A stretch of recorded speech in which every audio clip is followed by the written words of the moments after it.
গুরুর কৃপা। একবার কিশোরী মোহনের একটি নিষিদ্ধ কাজ করার খুব ইচ্ছা হলো। কোনো বাধা না পেলে হয়তো কাজটি তখনই করে নিতেন।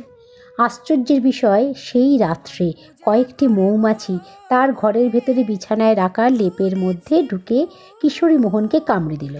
এতে তিনি গুরুর কঠোর কৃপা অনুভব করে অসীম যন্ত্রণার মধ্যে আনন্দ পেলেন।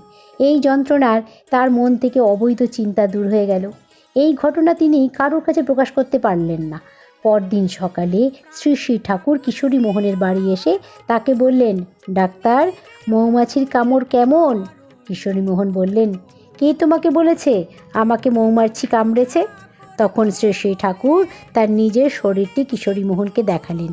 কিশোরী মোহন দেখলেন তার শরীরের যেই যেই জায়গায় মৌমাছি দংশন করেছে, শ্রী শ্রী ঠাকুরের শরীরেও ঠিক সেই সেই জায়গাতেই মৌমাছি দংশনের চিহ্ন স্পষ্ট বর্তমান। এতে বোঝা গেল গুরুর কতটা কৃপা ভক্তের ওপরে থাকে। জয় গুরু।